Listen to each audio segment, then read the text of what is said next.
Hi there. So it has been a really long time since I last made a video, and I don't want to apologize for not making videos because, that's not my job, and I shouldn't feel guilty for not creating content. But I would like to say thank you for the subscribers that are still remaining on my channel. I thought I would pop on today, being the end of January, because I wanted to share something with you that I thought might be helpful for some writers out there. And when I say writers, I am referring to people who are keeping notebooks or journals.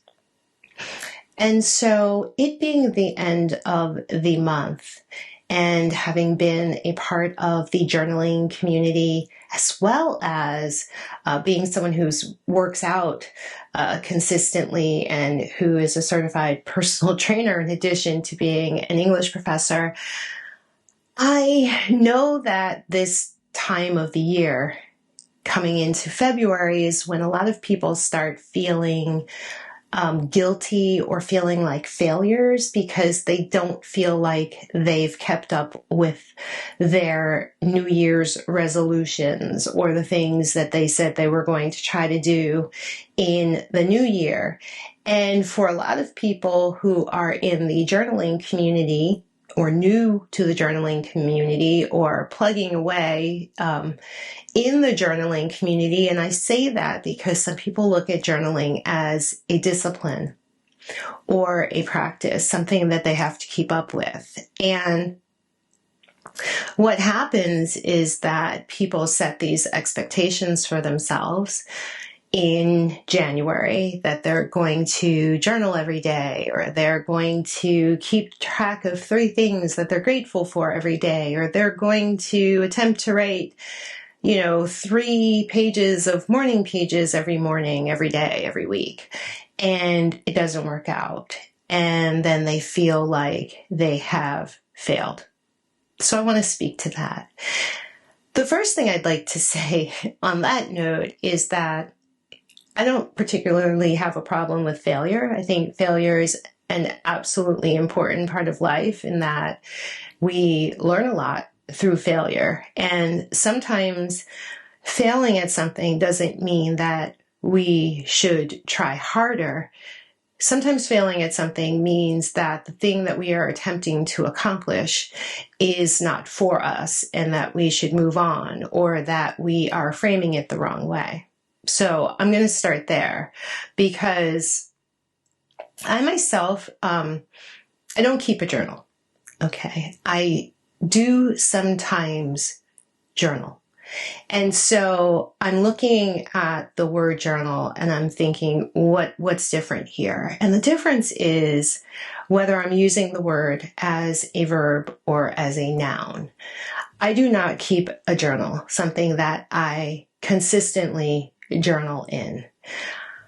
I keep a notebook, and I do lots of things in that notebook. And one of the things that I may do in that notebook from time to time is journal. And by journal, I mean expressive writing in which I am writing about my feelings or my experiences or my observations. And it's usually chronological, but sometimes not. But usually it's a chronological record of your feelings and experiences.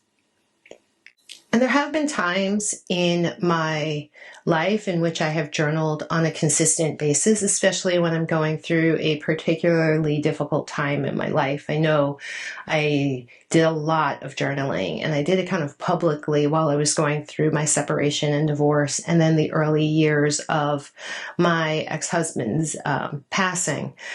But then I went back to my kind of default mode where I keep a notebook. And in that notebook, like I said, I sometimes journal, but I also plan and I brainstorm and I jot down story ideas and other ideas, and I jot down quotes that I like and titles of books that I want to read and the names of songs. I want to learn how to play on my drums, and reminders, things about the boys, all sorts of things. So it's not just journaling, and that's why I've never called it that. I've always just referred to it as my notebook. And in keeping a notebook, I don't think there's any way to fail because there are no rules.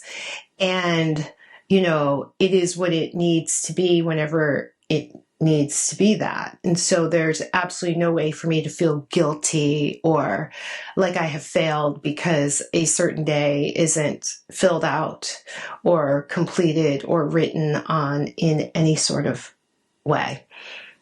Now, I do keep a 5-year journal or diary. It is one of those one line per day type of books where you have 5 sections on each day, and each one is for a year. So you're writing every day for a year, and then you'll come around again to the next set of lines on that date and the next year. And so then you'll have 5 years worth of memories for each day. I started that in January of 2023, so last January, and I have one full year, and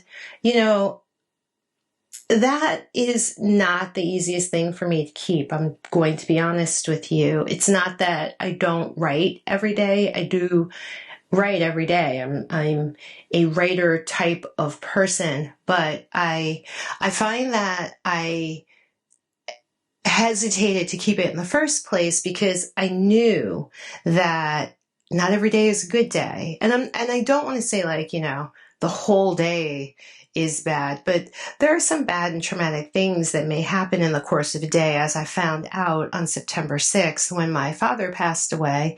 And that was a particularly difficult day for me to fill in. I think I wrote, Daddy died today. And so the next year, or this year rather, when I come around to September 6th, that's what I'm going to see from the previous year. And I don't know how I'm going to feel about that, but I will, probably update you and let you know how I feel about that process and whether I think it has more value than it does, do harm,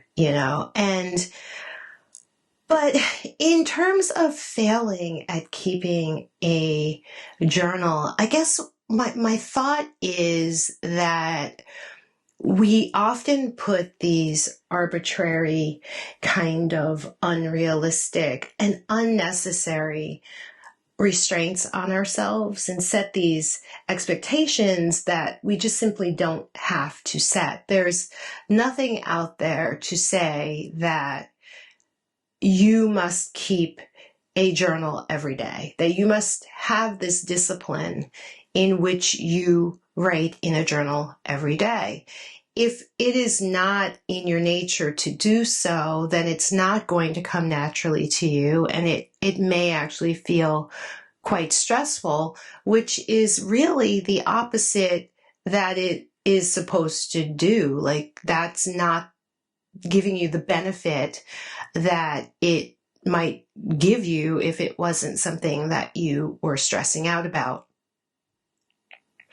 I find it hard to write about my feelings, just my feelings all the time. And I think that's oftentimes what people strive to do or try to do or think they have to do when they keep a journal. I tend to approach life almost with the energy of a journalist, where I have a constant list of those types of reporter questions, observer questions going through my head at all times, like the who, the what, the where, the when, the how, and the why. I have those questions going through my head all the time. And so I'm constantly seeking information and writing information down in response to those questions, like just little tidbits that, move me closer to answering, but never really answering those questions. And so that's a lot of what I write. And that's not like what I would call journaling. It wouldn't take a long time for me to do that. It wouldn't be like a whole like writing session where I'm sitting there for 20 minutes writing. I might just jot something down and take a few seconds and I move on. And so that's really just what I wanted to put out there, is that I want you guys who are feeling like failures right now not to feel like failures. Like, you should not feel like a failure for not keeping a journal or notebook the right way. There's simply no right way to keep a journal or a notebook, and it doesn't have to be set up a certain way. You don't have to write it in a certain way. And, part of the reason why I got frustrated and pulled back from doing this channel is that as much as I like writing and like the physical aspect of writing with analog tools, I really hesitate to, even in the spirit of trying to inspire people to write, to send across this message or this idea that there is a way that you should do it. Because inevitably, if I show you something, you will think that you should make yours look that way. And when I was growing up, my notebook looked like no one else's that I'd ever seen. I'd really never seen anyone else's. And when I started seeing them online, that's the first time I started thinking, oh, well, I should decorate the pages, and oh, I should, make my lettering this way. And well, I always had neat handwriting. It was just something that I strived to do in school because it was part of my perfectionist personality, which was not necessarily a great thing all of the time. When I saw people's notebooks set up certain ways, I started getting it into my head that mine needed to look neater and mine needed to be more organized. And I finally got away from that, maybe last year or the year before, and it is currently organized chaos or disorganized chaos. And I don't care. I don't care. It's not bothering me. I'm not stressed out by it. I finally moved on past that. And I don't feel guilty. I don't feel anything. It's just not a part of the motivation behind why I do what I do. And so if this frees or liberates anyone to just either let go of the entire idea of writing, if that's not making you feel happy, or at least let go of the idea that it has to be a certain way. And just be free with it and just let it happen organically the way that it's going to happen. And just feel okay about that, because it's all cool. It's all good. It's all good. All right. Have a wonderful day, evening, week, weekend, month, wherever you find yourself right now. And I hope to talk to you again soon. Bye.